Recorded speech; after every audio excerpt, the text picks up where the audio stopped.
Bon débarras est un jeu pour 2 à 6 joueurs pour des parties d'une quinzaine de minutes à partir de 10 ans. Dans Bon débarras, on incarne un vendeur de vide-grenier qui va tenter de refourguer un maximum d'objets le plus tôt dans la journée afin qu'ils aient la meilleure valeur possible. Outre le sachet, vous y trouverez 3 dés, des cartes vendues 9h, 12h, 15h et 18h pour les différents temps de la journée, et vous allez avoir un paquet de cartes avec des objets. Une carte va toujours se composer de la même manière. Dans les 4 coins, on a les valeurs des cartes en fonction du moment de la journée où on les vend. Évidemment, plus on vendra tôt, plus ça vaudra cher et le prix va décroître au fur et à mesure de la journée. Ici, autour de la carte, vous avez les combinaisons que je détaillerai un petit peu plus loin. Donc, une mise en place classique pour 4 joueurs. Vous allez mélanger les cartes objets. Vous allez en disposer autant qu'il y a de joueurs plus 3. Donc, si nous faisons une partie à 4 joueurs, nous allons disposer 7 cartes autour de la table à plus ou moins égale distance de tous les joueurs afin que tous les joueurs puissent attraper toutes les cartes. Donc il est quand même recommandé de jouer sur une table globalement un petit peu plus petite pour que tout le monde puisse. Et donc autour, en son centre, on va placer les réveils ici, encore une fois à portée de tous. Donc une fois que la configuration est faite, la partie peut commencer. Le premier joueur désigné va attraper les 3 dés et il va les lancer. À partir du moment où les dés sont lancés, les joueurs vont devoir trouver une carte autour de la table qui va respecter la consigne en utilisant tout ou partie des dés. Par exemple, dans ce cas-là, 5 et 4 font 9. Je peux donc attraper le 9. À partir du moment où j'ai attrapé le 9, il est à moi, mais tout seul, il ne vaut rien.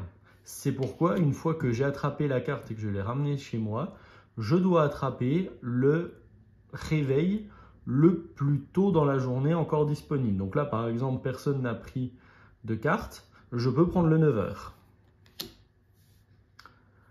Cela signifie qu'à la fin du tour, quand tout le monde se sera servi, je pourrai associer 9h avec la valeur de ma carte, ce qui fait que cet objet, je l'aurai vendu pour 5 €. Je la mettrai devant moi avec le 9h vers le haut, ce qui me donnera l'indication en fin de partie que cette carte me rapporte 5 points, 5 €. Attention, quand vous jouez, on va mettre toujours le nombre de réveils égal au nombre de joueurs moins 1. Ça veut dire que là, je joue à 4 joueurs, le 18h disparaît, ça veut dire que quelqu'un n'attrapera pas d'objet. On va faire 5 tours et à la fin des 5 tours, on va compter notre cumul. Pour compter, c'est très simple, nous allons additionner les différentes valeurs et nous allons surtout ajouter un bonus de 1 pour les cartes 9h. En cas d'erreur, si nous n'avons pas attrapé de réveil, on peut rendre la carte et essayer d'en attraper une autre. Si en revanche on a pris un réveil, on va retourner la carte qui nous vaudra un malus de 1 à la fin de la manche. Et le réveil que le joueur fautif avait attrapé sera donné à celui qui avait attrapé le réveil numéro 2, c'est-à-dire 12h. Si j'avais attrapé 9h, je dois le rendre à celui qui a pris 12h et ainsi de suite. On tourne jusqu'à ce que tous les réveils furent attribués. Alors, pour le descriptif des cartes, on a quelques cartes qui sont avec un chiffre. Là, ce n'est pas très compliqué. Vous prenez tout ou partie des dés, vous les additionnez ou les soustrayez. Vous pouvez faire addition et soustraction. Et si vous obtenez la valeur indiquée, vous avez le droit de l'attraper. Donc ça, c'est valable pour les 10, pour ici le 9 et ainsi de suite.